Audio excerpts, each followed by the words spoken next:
All right. Good morning, everyone. I'm Jeff Puma. I am content director for the MLC, and thank you for joining us. Before we really jump into everything, just a reminder to please keep your computers muted and your cameras off, except for our presenters. That'll help us get a nice, clean recording that we can add to our member portal, and then anyone who wasn't able to join us live, or if you're interested in revisiting this topic, you'll be able to access this in the member portal, likely starting next week, early next week. So today we'll be talking about successful high mix, low volume manufacturing inspections through vision systems and AI. We have our friends over at Softtek here to help walk us through this important topic. We'll do a few MLC announcements. I'll hand it over to them. They'll go through their presentation, and then at the end, we'll ask you to either come off mute or come on camera, and you can ask your question live during our Q&A. The other option is to add your questions into the chat box as we're going through this, and then we'll field those at the end. But it's good to have those teed up no matter what. So if you do have questions that come up during the presentation, I do encourage you to add those into the chat box as we're going. So a few announcements from the MLC side of things. So first up, we do have a new survey that just hit the field yesterday. This is our AI in manufacturing. We'll be doing the analysis and reporting on the results in our August Manufacturing Leadership Journal. But it's really important that we get a number of insights from other manufacturing leaders, from our membership, to tell us where they're at for their AI implementation and where they see industry going in the future. So if you could scan that QR code, or I'm going to put a link right into the chat. If you could follow that and take that survey once you're off this call, of course, we'd really appreciate that. The next item, oh, and I see a couple of new folks who have come in. If you could please mute your line, that would be excellent. All right, so then the next thing, our Manufacturing 2030 project. We'll be changing actually the name of that project. Little preview, we're going to be changing that in the near future because we're getting close to 2030, and the idea behind the project is the future of manufacturing, not just by the year 2030, but where's it heading overall. So you can see a couple topics for our next Manufacturing 2030 event, which will be taking place in Orlando in December. This is just to save the date at this point in time. These are some potential topics that we'll be talking about. The content team is meeting and going through those and identifying speakers, and we're going to have a phenomenal lineup like we have in the past. But save the date and get ready to join us in Orlando. The next thing is our Amazon Fulfillment Center tour, and coming in October, our Nurses tour. You can find information on those on our website in the tour section or by scanning that QR code. That Amazon tour is just about full. So if you haven't registered and you're interested, I would highly recommend you do that now. And if not, we'll open a wait list and you can get on that, and if spots open, we'll fill that from the wait list. And then next up, my last announcement, we have a survey report that we launched at the very beginning of June. This is Data Mastery, a Key to Industrial Competitiveness, and it is chock full of tons of great information about where industry is on data mastery and where it's heading. Highly recommend you download that and take a look at it. And it's a good way to benchmark and also to forecast where we're heading. And if you need to communicate on data mastery and data literacy and data contextualization and all the other facets of data, data use and data collection, it's a good way to communicate to your teams both up and down the organization. So highly recommend you download that survey report and go through there. All right, so that brings us back to our Decision Compass group. So we did Lean in a Digital World on our last call, and today, like I said, we'll be doing successful high mix, low volume manufacturing inspections through vision systems and AI. That is a mouthful, but luckily we have lined up some incredible speakers who will really make that digestible and understandable. And they have not one, but two business case that they're going to share. So our next call after this will be August 22nd. So mark that on your calendar and keep an eye out for some communications on that. Now, before I hand it over to Softtek and our speakers, just one more reminder, please mute your lines and keep your cameras off until we're ready for that Q&A section. And if you could put any questions that come up throughout into the chat, we'll be monitoring that, and that'll help us have those queued up and ready to go when we get to that Q&A. So with that, I'm going to hand it over to Roberto and the Softtek team. Thank you so much, Jeff. Thank you, everybody, for joining. We know how hard sometimes it is to have some space on the agenda. Very glad that you open us this opportunity to share with you these two business cases. So as Jeff was mentioning, the title again, for those of you that are just joining, is Successful High Mix Low Volume Manufacturing Quality Inspections Through Vision Systems and AI. So today is going to be about computer vision, how we started this journey. We're going to introduce our company, and we have some great speakers. Jorge Eduardo Garcia, I know, our innovation leader, and Alberto Anaya, who is our AI solution specialist. So thank you again. And so let's start with the agenda for today. I know Jeff has already mentioned, but this is going to be the agenda we have prepared for you. So let's move to the next one. Let's start with a Softtek overview. Who are we, and how we start this journey? We have 4 years of experience. If you can jump to the next one, thank you. We have 4 years of experience. We are a global technology service provider. We are part of the Manufacturing Leadership Council, and in the manufacturing industry, on the right you have some overview of our clients. Some of our clients, 24 of them are Fortune Global 500. Our technology partners, we have partners with a lot of technology enablers, like, for example, SAP, Microsoft, Google, AWS. Part of what you're going to see today was also enabled by our partners. So this is pretty much who we are. We are a Mexican global company, and we've been working on digital transformation and how we share and shape these for our customers. So let's start. Let's put hands on the information we want to show you. The first business use case, or the first business value case, is how we're using computer vision to solve a problematic on one of our customers. This customer approached to us last year. It's about box counting assistant, and the team here is going to share with you all the technical details. So please feel free to jump into the conversation. Please feel free to make all those questions. At the end, we're going to open again some one-on-one sessions in case you want to have more details on how we're solving this, and so that you can know also our team and how we work. But let's start describing the first use case. So the company profile, we can click on the next one. Thank you. It's in the automotive industry, and the problem they are having is in the picture on the left, you're seeing towers and towers of boxes. So these boxes are returning empty.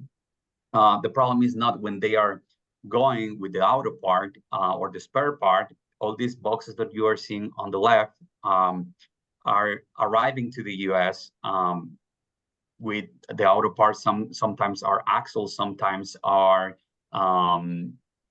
parts of the vehicle, spare parts, particularly brakes, etc.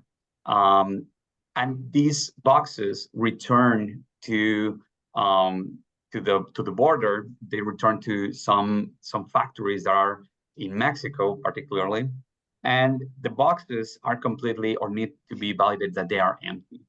So the customer has some challenges. We can go to the next one. And the customer, by the way, is located in the US. They provide services to companies that are in the Dallas area. Here, where our offices are located in Addison, so it's also convenient that we are close to them. And the main challenge of this process is the human error. So they need to count these boxes. They need to validate that the boxes are the correct ones. Since they are empty, most of the factories simply return whatever they have on their warehouses. They no longer want to have all of that empty boxes with them. So they mix and they create these towers, which are being validated by our customer. And the lack of technology doesn't allow them to have a real not just support, but there's no pretty much any measurement or KPI that allows them to know not just that they are doing the correct job, but also that the process is being validated. And just to be clear, our customer is responsible of returning the boxes to make sure to count them, to make sure that they are creating a bill for those boxes. So all the information that we're going to talk today needs to be really accurate. And that is the purpose of what we solving with the computer vision. So the expectations of the customer, the first one is, how do we reduce time? Currently, they were validating by person each tower, how many boxes, which kind of boxes, marking. You can imagine all the logistics behind that. So that is the first thing. How do we reduce time? The second one is how we enable their employees, because they don't want to do that. They want to be more focused on other tasks rather than counting the boxes. How we can reduce the human error with technology, and automation invoice generation. I already mentioned that, and the standardization on formats, because there's a high mix. So how we standardize all of this into a process that makes sense, and this is what Jorge and Beto are going to talk about. So we evaluate different technologies, but at the end, we decided to go for the computer vision. So if we click on the next one, we're going to see two accelerators that we're going to see in action today. The first one is our framework for digital and automation. It's an amazing framework that is designed from its origin for AI. The team is going to talk more about that. And the other one is ready-to-use platform, right? So we have both products are from Softtek. Both products were designed for enabling and accelerating solutions for our customers. And the idea today is show you how they work. So I'm gonna stop talking, and I'm gonna let my team to jump into the conversation and start describing the use case and the solution. So I'm gonna stay here, but thank you so much for joining again. If you have any questions, please feel free to ask them. Go ahead, Diego and Jorge. Yeah, sure. As Roberto was mentioning, we opt for different kind of technologies, and in this case, we use Frida to see, because we already have a lot of built-in technologies, like within the framework, and also we have the expertise to manage those kind of technologies. So we can go to the next slide, and we can see a little bit of overview of how the application or this assistant work. So in this case, we use as Roberto was mentioning, a way to automate the process to reduce the human error, and that is done like taking just a picture of like the palette that you see in front of you, and you just kind of record which of the truck is entering the warehouse, and as you record it, you just take picture of it, and automatically you can just see and count how many objects are in the picture, how many which kind of part number is in the picture, and also how many like pallets or levels you have already logged in. So in this case, we use all the technology to just go around it, take 3 or 4 pictures around it, and later on you can have all the description, all the information, like just in a matter of minutes, instead of just taking like uh the client was just taking some couple hours just to register just one truck, and now you can just do it in like 20 minutes or something. And that is just a way to make it more efficient and to reduce the cycle time. That is the main goal that we wanted to tackle, to reduce the cycle time with technology. And also, once you get all this information, we integrated with Blaula, as Roberto was mentioning, to automate just the process of invoice reception, or I mean inbox creation as well, in order to streamline that process as well. Not only the intelligence on the on the floor, but also on the management side of things. So yeah, also we're gonna show a quick demo, and Beth is gonna talk about it a little bit more, and all the technologies that are being involved, like um as they come. So yeah, that is something that we really wanted to showcase, and we're really proud about it. So we can just jump to the next slide. All right, so now we're gonna show you a live demo. If we can play the video, please. Thank you. So as Jorge was mentioning, the first step in the process is to register which truck and from what route it's coming, and specifically for which client we're going to count boxes, because of course, we don't expect every client's boxes to look the same and work the same. So we trained specified models for each of them. Now we can go ahead and register our first tower. And like Jorge was mentioning, we can take pictures, specifically 4 pictures of the tower from each of the faces. In this demo, we have already loaded some pictures for you to make it a little bit easier.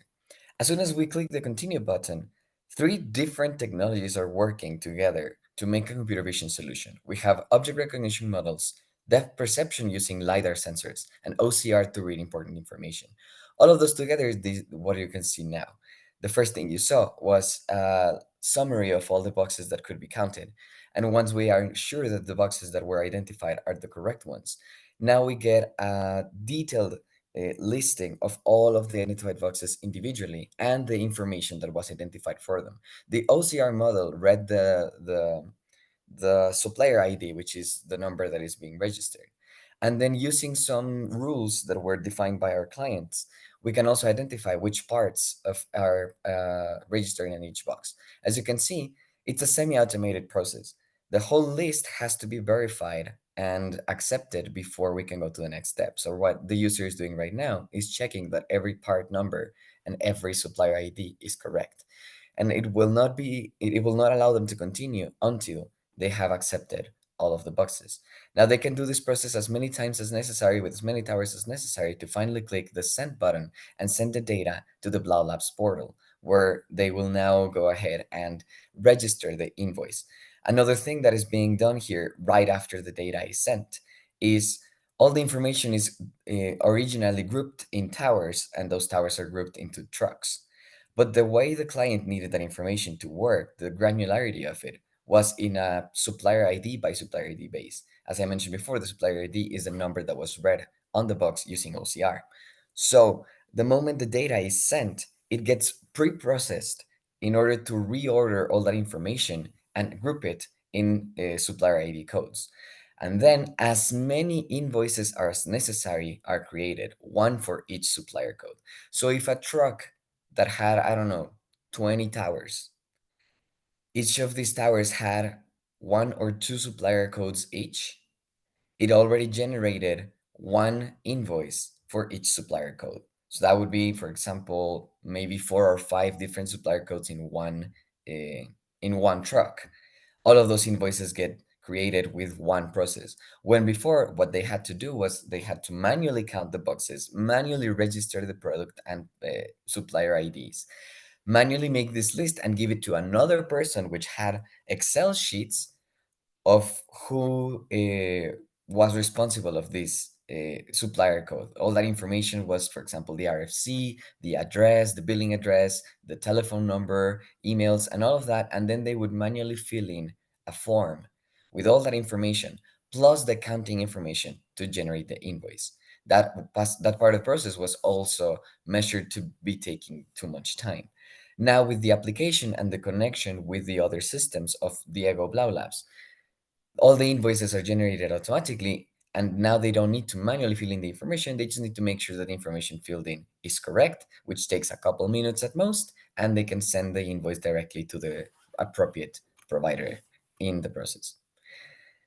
Yep, and regarding the like the models and the computer vision technology, I mean, for the first iteration, we created a model and we went to the site actually and took a lot of pictures. Like we took like thousands of pictures of different kind of boxes. So and in this case we labeled them to see whether these parts or which supplier ID was from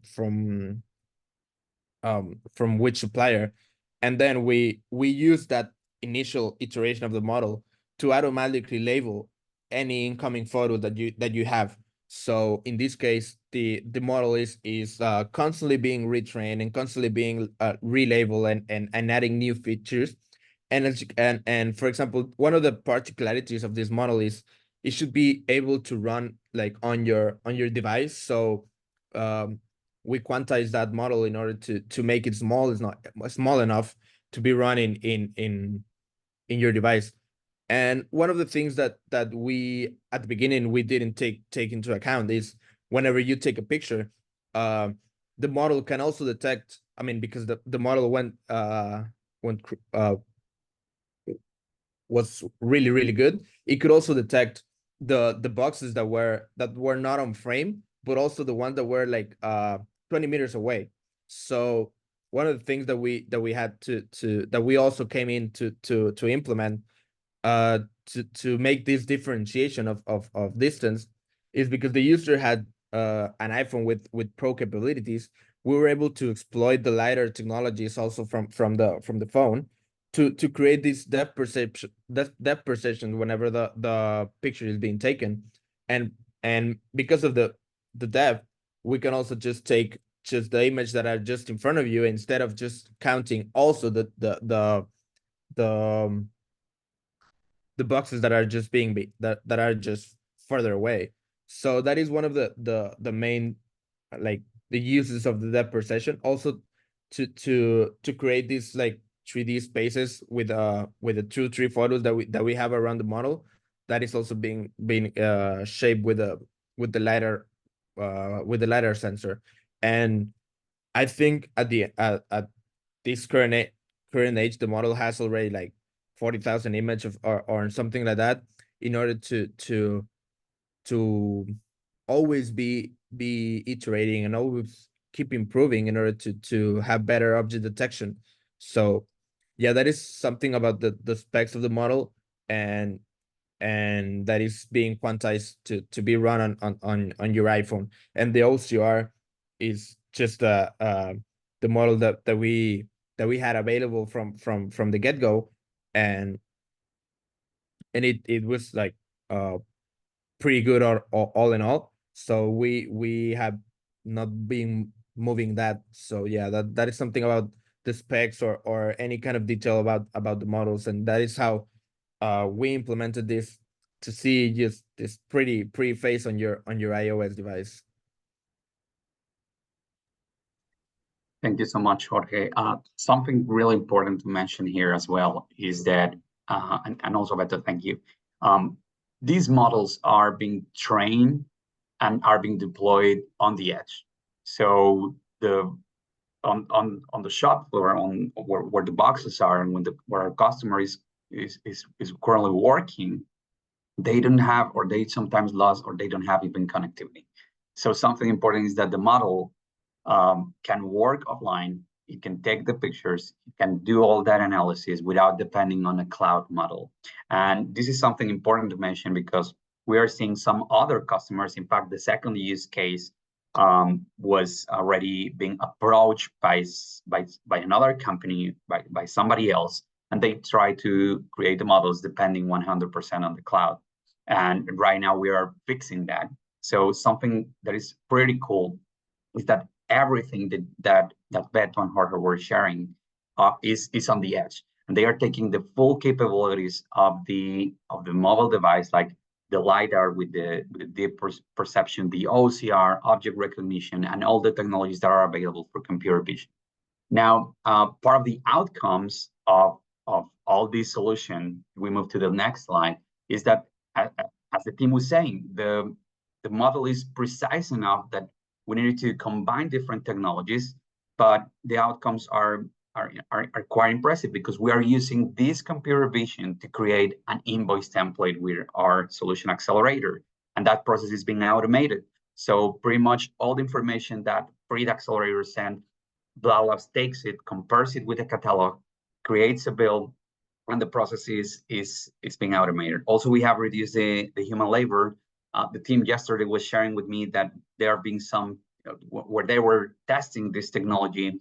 The model was more precise than the humans, of course, because they sometimes have some human error and cannot count all of those. So this is pretty much what are some of the benefits of implementing this solution. I think we're good on time. At the end, we're going to have more questions. If we jump to the next one, we're going to talk about our second use case is how we use smart automation powered by this computer vision. So this is a particular use case in which we need the human element. What happens when our customers want to have this 100% automated? What is our approach? So our approach is divided in two stages. The first one, if we move to the next slide, please. The stage number one is we are going to create a real-time semi-automated process. So with what you have just seen with a mobile application, we are training the model for the first time. We are understanding the conditions for lighting, for presence, for also the universe is being formed so that our models can be trained. And then on the second stage, we move to a fully automated process. That is the goal of pretty much of most of our customers. They want to have fully automated processes, but also each process is different between factories, between companies, warehouses. So how we make sure that this approach is the right way? We first start with the semi-automated process, and then we move to the fully automated process. If we move to the next slide, we're going to see a proposal that we currently have for our customer, the same one I was mentioning. If we just click once, please, in which we are going to see a pallet inspection with the same model, counting different kind of products, but we are also adding quality inspection. I don't know if it's if the resolution is fair enough, but in the close-up, we're trying to point at some impurities on the palletizer. So this is an assembly line, and they want to fully automate this at the end of this palletizer. The palletizer is behind there in yellow, and we are including different numbers of cameras, and the model is pretty much the same. It's compounded by OCR, it's compounded by different technologies, and the idea is to have this process completely and fully automated so that we can identify these impurities, and we can also go with our customer and have not just this, but different processes, like, for example, the loading of these same pallets on a truck with the evidence, and the model is pretty much the same. So we are first creating a mobile application that is going to help the customer to first create the conditions to understand all those, and then we are going to move to a fully automated insights quality palette. So this is the second use case. This is the second how we are using this technology, and we're proposing and we're helping some of our customers that come with new cases, with new challenges, and this is the kind of approach that usually we have. So if you have anything like this, we're more than glad to help you, to share with you how we work on solving these kind of issues.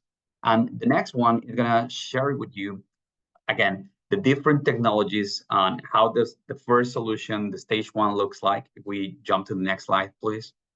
So we are using, again, as the first one, edge computing. It's a 3-step process, though that process will be completely and fully automated once it's finished.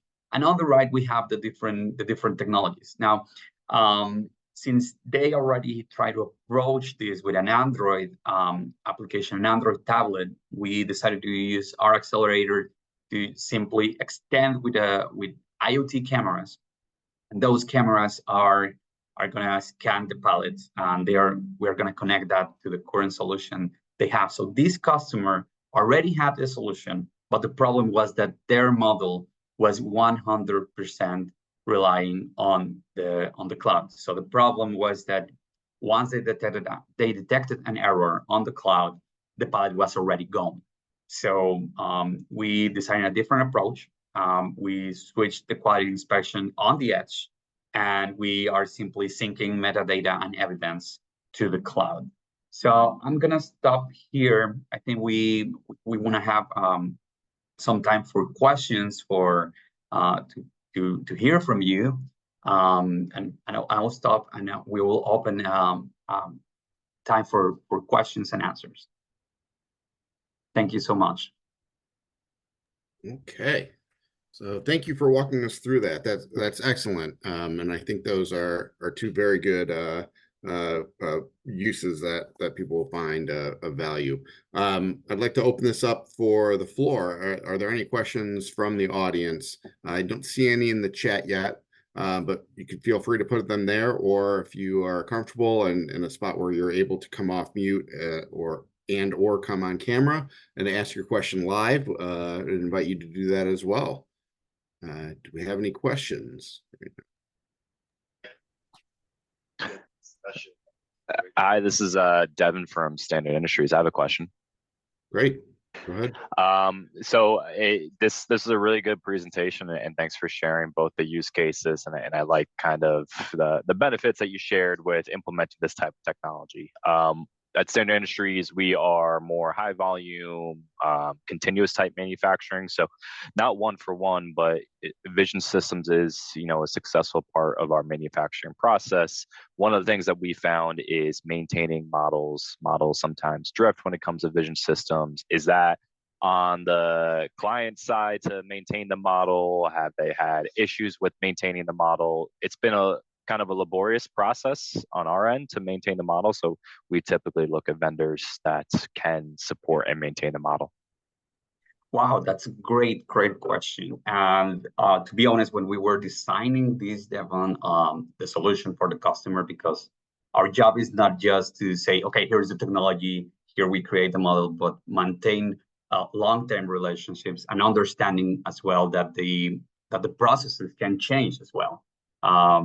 The factors are completely alive. Sometimes you change lines, sometimes the conditions change as well. So we decided to go for a software as a service model. And what that allows to have is a proximity to the customer. And also we include part of our support team. It's included some part of that support helps the customer to maintain those trainings being performed. So part of our approach is not just to implement the technology, but since it's software as a service, we support the software. We support on the hardware is a different story, but at least on the software, what I can tell you is that we can retrain the models, and we go together with the customer. So that facilitates a lot the way we are gonna face issues like the ones you're mentioning, for example. So the answer is, we provide support. We accompany the customer during all this journey that starts as an MVP, as a minimum valuable product, and then we move forward together so that this becomes a success story. So I don't know if I'm answering your question, but that's pretty much our approach. Yeah, no, you answered it, and in kind of what I found as successful criteria to implement vision systems. Yeah. Thanks, Roberto. No problem. Somebody's asking on the chat if we can share the dashboard reporting to show the results of our inspections. So yeah, we decided to hide that on the presentation. If you want, I can share my screen, and I can show that video, or Jeff, if you wanna simply, that's the one. If we can If we can exit the presentation mode, there is a hidden slide that is slide number 12 that is showing the Blaulas platform, and is showing the, thank you so much, it's showing that dashboard that somebody wants to see. So in that video, just for the audience, we're going to share how the second part, like the computer vision from Frida gives us all the information, and this is a front end that we currently have in order to measure efficiency. We measure the time of the auditors, that are the people that are taking the pictures, and the trucks, and we have 3 users there. So what you're gonna see is what we share to the customer, the 3 different users when we were delivering that to them. So give me one second, I'm almost there. No problem. If you want, I can unhide it. I got it. I just need to get you back up here. So give me one. I'm gonna answer the other one. Somebody's asking if we can talk about the time of implementation. The time of implementation, it was quite fast. Most of our proposals are between 3 to 4 months, pretty much. And sometimes the training of the model, that is the topic we are talking about here, was performed in 2 months, if I'm not mistaken. Correct me, Jorge, and Beto. The implementation for these models. Yeah, it doesn't took anything more than that, because as we said, we have the pipelines to train the models, or to capture and label the images, like pretty much just having a first iteration that was done like manually, with just a simple few shot training, and then afterwards it's just the automatic label and automatic retraining. So yes, as you mentioned, just took about something around that time to train the model at just any kind of production level. Yeah. And the implementation, remember, we have 2 components. We have the free accelerator, sorry, and the platform that is, if you can click on play, I can start describing it a little bit. But both things were working on parallel. So the entire time was 4 months for this, and it combines the entire process that we are speaking. So here we have a login. If we can, I don't know if we can go. So here are part of the first dashboards. On my end, it doesn't look. It looks like blurred, but I hope it looks good on the other side. But what we're seeing here are the KPIs on the trucks. You are seeing on the left when we identify that a truck is not is not in compliance with the time that we define with the customer, it shows it on the left. This platform can trigger alerts, can trigger out other actions. This video on my side doesn't look Jeff, can you try pausing it? It's definitely blurry on our side. Yeah. I don't know if it's just the resolution. There it comes. Oh, perfect. Yeah. So here we have the number, total trailers, total towers, and active invoices. If we continue, please, what you're gonna see is the platform, how we create that model. If you can jump to the right as well on the, and we can pause the video as well on different sections, like, yeah. So here we have the trailers, the catalogs, the invoices. If we can skip forward a little bit on the video, there we go. That is the second user, I guess. And here we are showing all the invoices that we have. If you can pause it here, it'll be really great, because there on top, there were the pictures of the towers. So all the pictures have been sent to the platform. The platform receives all this information. We can go a little bit back, just a little bit. I think it's there. Here. So now it's better. We can see the different suppliers. We can see the start dates. We can see the customers. And once we click some of these, you can click now on play, Thank you, Jeff. Way. And sorry for that. Yeah, but this is pretty much how the It platform probably works. looks clean on your side, Jeff, but it's coming in blurry on ours. So if There you we can go. just So yeah, this is the information we had on the platform, and we created a bill with all this information. So yeah, this is pretty much how it works, and the customer is able to download, to complete, and to perform all of this with the information from the computer vision. So I hope that answers that question. If Jeff Onler, if you want to schedule a meeting with us, we can share this with you definitely, and show you more details about the platform.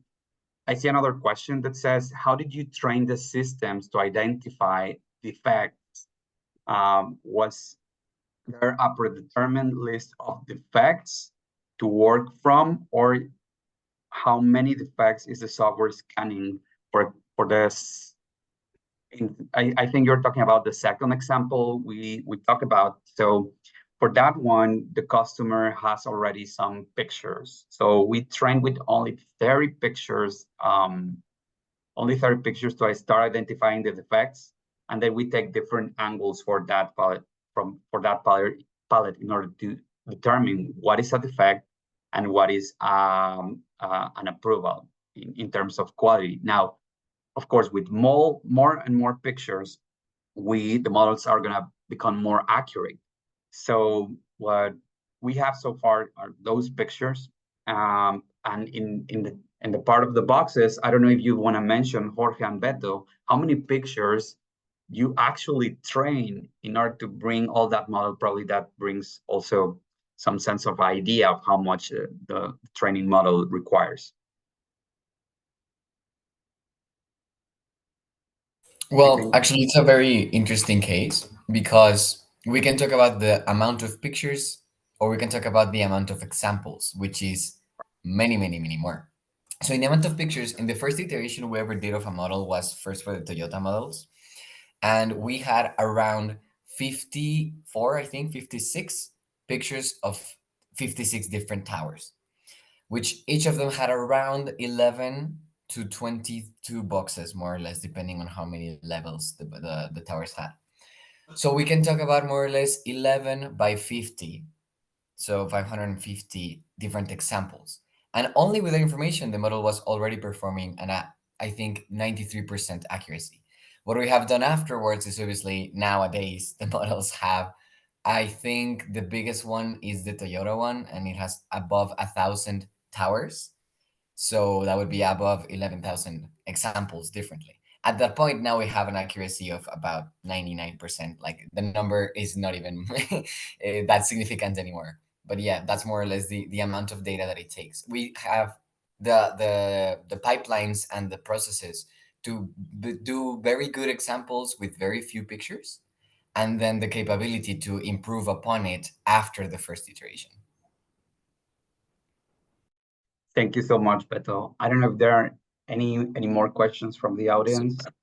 There is another question, but Diego, quick question. You said 99% accuracy there. How does that relate to the human? What's the gap you filled there with that? Okay, yeah, that is a really good question. Because obviously the human is 100% accurate in a defect that a box is a box.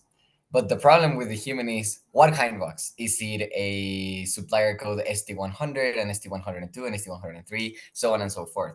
When it comes to identifying which specific box, the model has an above 90%, I think above 95% actually accuracy, whereas a human doesn't go even over to the 90% accuracy, because that information is not written anywhere on the box, but it has to be inferred on the qualities of the box, for example, the size of the box. So things like that, first, incurring much more human error, and second, it's a lot easier and faster for a mathematical system to identify sizes and make inferences based on sizes than for a human being to look at a box and make a guesstimation, because that is exactly what it is, a guesstimation of what box they're looking at. So in that sense specifically, the difference in accuracy is much, much bigger. And Beto, Brad Sadler is asking how far this technology had been used in relation to quality inspections, for example, measuring dimensions, color matching, etc. I think we were talking about this yesterday. I don't know if you can share a little bit about how the model has also those definitions in the logic. Right, sure, absolutely. So in this particular solution, color was not important, but as you can imagine, in others, color can be one of the key separators between one object and another, or one class from another. So we do work with color matching a lot, normally by changing the color space from RGB to HSV, which helps us work with that a little bit better. But in this particular solution, what was the biggest differentiator from boxes, as I mentioned just now, is dimensions. And as you know, measuring dimension with a 2D image in terms of centimeters or inches is quite the hassle, because the picture can be taken from different distances from the observer and the object. They can also have some skewing or some rotation on the vertical axis, and all of these things will distort the image in a way that will make that inference from pixels to a measurement unit much harder. So when we just need to know what is the relative size from one object to another, we can keep the pixels, but that is not even the most common example. Most of the times we actually need a measurement unit to be part of it. So what we do here is after applying the AI, which helps us find the dimensions in pixels, we have to do some algorithmic search and some, essentially most of it is linear algebra to find what the dimensions would be like depending on the distances. So for example, when we have a LiDAR, like in this case, we do have a 3-dimensional image that will improve the model and improve the algorithms much more, because we have more information. Like if we know the distance between the observer and the object, we have a better estimation of the dimensions. But most of the times we do not have that. So when we only work with 2D images, we work with frames of reference, objects in the image that we have more certainty on what the size of them should be. And then in proportion to those objects, we can find the best estimation of what the other objects are like. Thank you so much, Beto. I don't know if there are more questions from the audience. We have this QR code on the screen. So in case you want to see more about or know more about these technologies and have a conversation, a one-on-one conversation with our experts, you can book there. It will go directly to our agendas and we'll show the free spots we have. So far, we have already scheduled some meetings, but hopefully you will find a spot that fits on your agenda as well.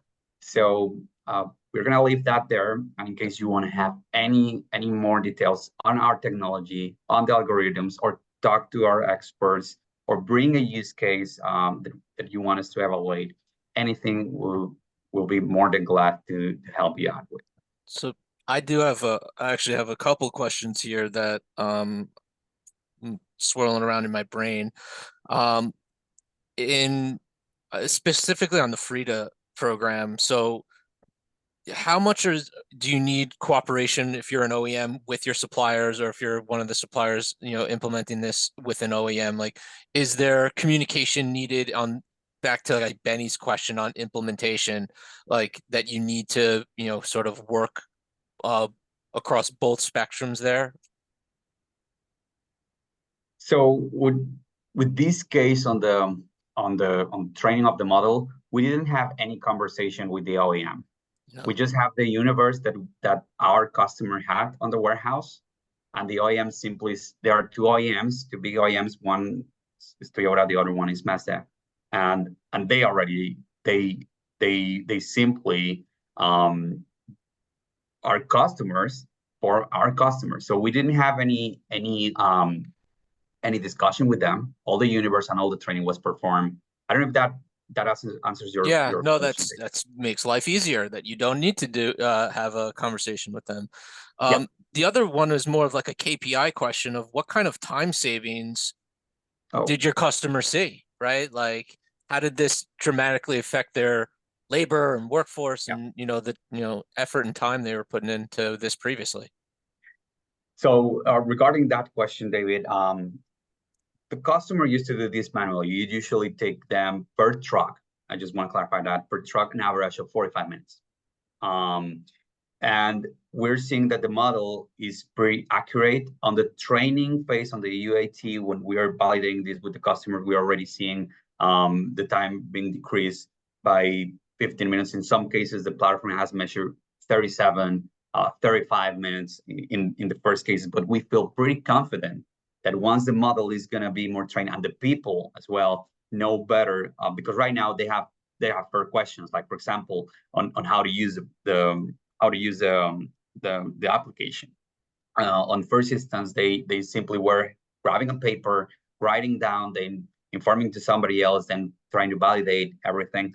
So right now, the first thing we identified was that they had a very huge opportunity on updating their catalogs. So that just simply identifying the different catalogs passed from 35 minutes to just 5 minutes. So we already solved that problem. So that is the first benefit the customer is seeing. Now, on the process, on the field, we think that probably a 50% diminution on the time is gonna be very achievable. So those are the KPIs that so far we are seeing, measuring with the dashboards, and it's what the platform is telling us, but it could be even more than that. Right now, we think that 50% will be diminution of the time will be a really good result for this project. Awesome. Those are great results. So I see one more question from David Brosell, our founder and executive director. So he's asking, could you ballpark the cost of the system, and is it an affordable system for a small manufacturing company to implement? Yes. Regarding that, each case, I just want to clarify this. Each case needs to be evaluated by our experts, but on the software as a service, our licenses are pretty standard. We have our prices. We have price lists for this. In most cases, like for example, the one that is more complex is the one that is not automated, right? So for that one, the cost of the system runs around the 50 to 100 K, depending on the number of trainings that we need. And the subscription fee is between, we have subscription fee, the lowest subscription fee we have is $9.99 per month. And there are 12. So it's pretty affordable for companies. We want this technology being pretty much everywhere. So that is where we're starting. I'm not saying that is going to be the cost of all the solutions, but we have pretty affordable prices. We have started MVPs for some customers, POCs at very low cost. And again, it will depend on each one, but are very affordable for the companies, and the benefit is even bigger. Excellent. All right. Well, we are just about out of time here. So I want to thank our speakers and Softtek for putting this together, talking through the solutions, the business case solutions there. Wonderful information. Thanks for answering all of the questions and joining us today. Our next call will be August 22nd, and we'll be covering using operating data to predict equipment failure. And our speakers will be from Dow for that call. So mark your calendars now for August 22nd, and we'll get some information out to you in the Monday roll-up, as well as through other channels. And I'm sure you'll hear from DBE and Dan too on that, because they are wonderful at doing reach out on these DC calls.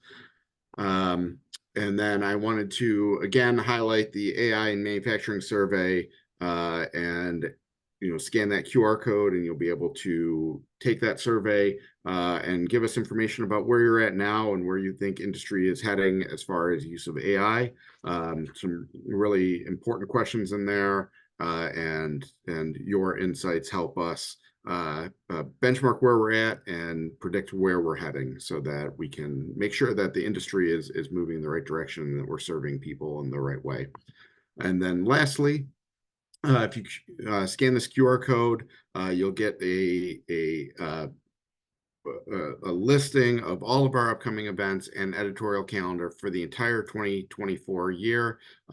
We are updating that as we speak, and so there'll be some things that will be added to that in the near future, including that NRSIS tour that is happening in October, and some other activities that are coming up and some other dates. So we recommend that you go there, scan that QR code. You'll get to an entire listing for the entire year of things happening at the MLC. And with that, thank you to our three presenters from Softtek. My email address, jpuma@nam.org, is in the corner. If anybody has any follow-up questions or didn't get a chance to scan the QR code from Softtek, you can reach out to me and I can put you in touch with them. And we look forward to seeing everybody at our call in August. So thanks and have a wonderful day, and happy early 4th of July to those of you who are maybe off next week for them. Awesome. All right. Thanks. Thank you.